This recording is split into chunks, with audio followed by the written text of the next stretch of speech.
Hello friends, so welcome back to the channel study. देखिए, आज को हम बीएससी फिजिक्स की थर्ड ईयर की जो फिजिक्स है वो आपको स्टार्ट करने जा रहा हूँ। ठीक है, तो थर्ड ईयर फिजिक्स का जो पहले सिलेबस होता है वो मैंने आपको पहले ही सब कुछ बता दिया। फर्स्ट वीडियो में जो मैंने आपको बताई थी उसमें बता दिया। पेपर फर्स्ट की बात करूंगा, आपको तीन आपको इसमें पेपर होंगे। बात करूंगा पेपर फर्स्ट की, तो पेपर फर्स्ट में आपको जो नेम है, इसका नेम आपको बता दे रहा हूँ, रिलेटिविटी एंड स्टैटिस्टिकल फिजिक्स। तो एक तो देखो यहाँ पे स्टैटिस्टिकल होता है, बोलता है आपको स्टैटिक्स की तरह ही है। ठीक है, तो आपको याद रखना है स्टैटिस्टिकल होता है, ना कि आपका स्टैटिक्स होता है फिजिक्स। हिंदी उसको बोलेंगे सापेक्षता तथा सांख्यिकी भौतिकी। ठीक है, सापेक्षता तथा सांख्यिकी भौतिकी, ये आपका बुक का नेम हो गया। ठीक है, अब इसके जो नोट्स वगैरह हैं वो सब आपको प्रोवाइड करा दूंगा अच्छे से। बाकी जो डेफिनेशन लिखी हुई है वो थोड़ा छोटा है, लेकिन अगले टाइम से आपको मैं बड़ा करके लिख दूंगा। तो चैप्टर है फ्रेम ऑफ रेफरेंस, निर्देश तंत्र। निर्देश तंत्र देखो, पहले मैं आपको फ्रेम ऑफ रेफरेंस चैप्टर आपको पूरा कंप्लीट कराऊंगा। पूरा आपका चैप्टर जो है इंपॉर्टेंट बता दूंगा। ये काफी ज्यादा इंपॉर्टेंट है। फ्रेम और रेफरेंस की डेफिनेशन काफी ज्यादा पूछी जाती है, शॉर्ट में भी और लॉन्ग में भी। तो फ्रेम ऑफ रेफरेंस क्या होता है, मेन बात आपकी समझने वाली है। और फर्स्ट पॉइंट ये है कि इसकी डेफिनेशन। ठीक है, तो पहले हम फ्रेम ऑफ रेफरेंस की डिफरेंस डेफिनेशन को समझते हैं, उसके बाद आपको समझाऊंगा कि फ्रेम ऑफ रेफरेंस क्या होता है। तो कोऑर्डिनेशन ज्योमेट्री, देखिए कोऑर्डिनेशन ज्योमेट्री क्या है, एक किसी बॉडी की पोजीशन को तीन परपेंडिकुलर एक्सिस। अब देखो, कोऑर्डिनेशन ज्योमेट्री में किसी बॉडी की पोजीशन को तीन perpendicular axis O X, O Y, O Z के अलोंग डिस्टेंस एक्स जेड द्वारा रिप्रेजेंट किया जाता है। सब समझाऊंगा आपके लिए। यदि इस कोऑर्डिनेशन सिस्टम को किसी रिजिड बॉडी पर फिट कर दिया जाए तो प्राप्त सिस्टम को फ्रेम ऑफ रेफरेंस कहते हैं। मेन पॉइंट ये आया। अब देखो, कोई भी चीज है, मान लो मैं हूं, बिल्डिंग्स हैं, ट्रीज हैं, पेड़ है, कुछ भी मान के चलता हूं मैं, वो आपकी सब किस पर डिपेंड है। मान लो मैं एक एक्सेस ले लेता हूं, ये आपकी एक्सेस ले लेता हूं। ठीक है, ठीक है, अब इसको मैं ओ नाम दे दूं, आपकी ओ एक्स हो जाएगी। ये ओ वाई है, आपकी ओ जेड है।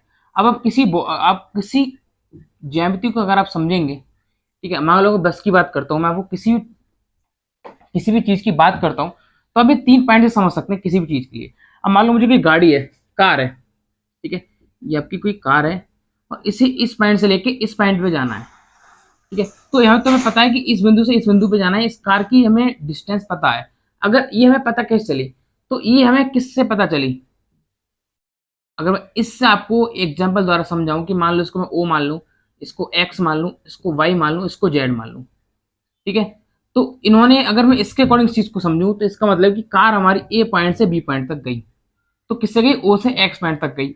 नीचे आती तो ओ से जेड पॉइंट तक गई, ऊपर जाती ओ से वाई पॉइंट तक। अगर इसी सिस्टम को हम किसी पे अप्लाई कर दें, एक ये थ्री डी सिस्टम को, ठीक है, अगर इस थ्री डी सिस्टम को अगर मैं किसी अप्लाई कर दूं, तो आपकी जैसे प्राप्त सिस्टम को फ्रेम ऑफ रेफरेंस कहते हैं। ठीक है, अब इस सिस्टम को किसी रिजिड बॉडी का मतलब क्या होता है, ठीक है, जिसको हम क्या है नॉर्मली दबाएं, उसमें कोई आकार में परिवर्तन ना हो। ठीक है, अब जैसे डस्टर है, डस्टर को मैं नॉर्मली दबा रहा हूँ तो ये आकार में परिवर्तन नहीं करेगी, रिजिड बॉडी है। पत्थर हो गया, आपकी रिजिड बॉडी हो जाती है। अब इसमें मेन पॉइंट क्या है कि रिजिड बॉडी का एक मतलब ये भी है कि अगर आप सोचें कि हम किसी मशीन में दबा के इस रजिस्टर फोड़ दें तो वो चीज रिजिड बॉडी में आ जाती है, लेकिन ये थोड़ी ना नॉर्मल दबाने की बात हो रही है, मशीन से तो आप कुछ भी कर सकते हैं। तो रिजिड बॉडी का मीनिंग हो गया कि आपकी कठोर वस्तु जो है आपकी रिजिड बॉडी है। ठीक है, फ्रेम ऑफ रेफरेंस दो प्रकार के होते हैं। तो फ्रेम ऑफ रेफरेंस दो प्रकार के होते हैं, तो inertial Newtonian frame of reference. इसको इनर्शियल फ्रेम ऑफ रेफरेंस भी बोल सकते हैं और बोलते हैं न्यूटोनियन फ्रेम ऑफ रेफरेंस। तो इसकी जो डेफिनेशन है वो आपको नीचे शो हो जाएगी। ठीक है, इसकी जो डेफिनेशन है वो आपको नीचे मैं शो करा दूंगा। देखिए, आपको डेफिनेशन नीचे शो हो जाएगी।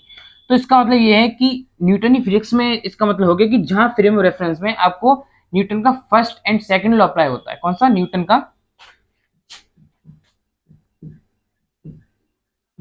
का फर्स्ट एंड सेकंड लॉ क्या होता है, अप्लाई होता है।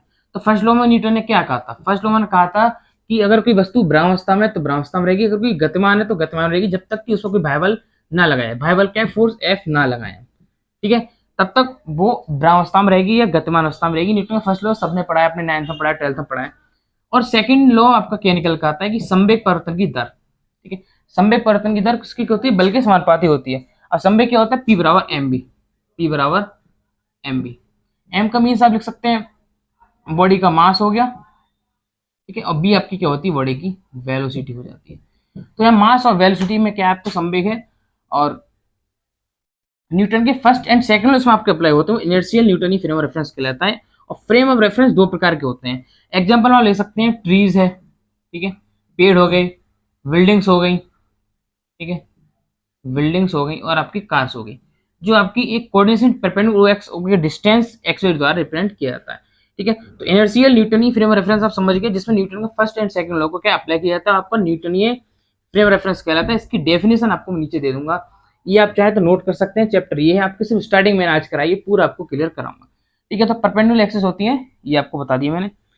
तो इस वीडियो में आपको इतना ही कराऊंगा। दूसरी जो वीडियो उसमें अपलोड करके आपको सबकी बताने वाला हूँ। तो अभी सिर्फ इतना ही है, और आपको रिक्वेस्ट है चैनल को जरूर सब्सक्राइब करें, वीडियो को जरूर शेयर कर दें। ठीक है, चैनल को सब्सक्राइब करें, वीडियो को जरूर शेयर कर दें। ठीक है, मेरी फर्स्ट वीडियो थी बोर्ड पे, तो आप कमेंट में बता सकते हैं कि कैसी वीडियो को मैंने रिकॉर्ड किया, कैसी आवाज़ आ रही है। तो ठीक है, समझ बात के लिए कि हम कोऑर्डिनेशन निर्देश तंत्र क्या होते हैं हमारे, कि हम किसी भी एक्सिस को ओ एक्स ओ वाई जेड दर्शाते हैं। एक्स वाई जेड हम डिस्टेंस लेते हैं, तो स्मॉल में लेंगे डिस्टेंस, क्यों डिस्टेंस अगर हम ले रहे हैं तो डिस्टेंस को हम किसमें लेंगे, स्मॉल में लेंगे, एक्स वाई जेड। और हम एक्सेस की बात कर रहे हैं तो कैपिटल में लेंगे। तो O X O Y O Z इसको डिस्टेंस मान सकते हैं, किसी भी तरह से आप इसको समझ सकते हैं। मान लो कि बिल्डिंग है, कार है, मैंने आपको बता दिया डिस्टेंस से बता दिया। अगर मान लो कि कार है, ठीक है, ये आपकी कार बना के दिखाता हूँ मैं, बचपन में बनाई थी, अभी तो मुझे समझ नहीं आ रहा कैसे क्या होता है। मान लो कोई कार है, इसको मैं 3 एक्सों से नापू मैं, ये एक्सेस, ठीक है, वो पॉइंट बिंदु से मानो एक्स वाई हो गया, ये आपका एक्स हो गया, ये आपका जेड हो गया। तो देखिए एक 3 एक्सेस का रिजिड बॉडी इसको क्या फिट है ये। ठीक है, तो बाकी चीज आपको जो नेक्स्ट वीडियो मिल जाएंगी, चैप्टर आपका कंप्लीट करा दूंगा, कुछ ही वीडियो में आपका कंप्लीट हो जाएगा। तो फिर फर्स्ट था आपका रिलेटिविटी एंड स्टैटिक्स फिजिक्स थी, सापेक्षता तथा सांख्यिकी बहुत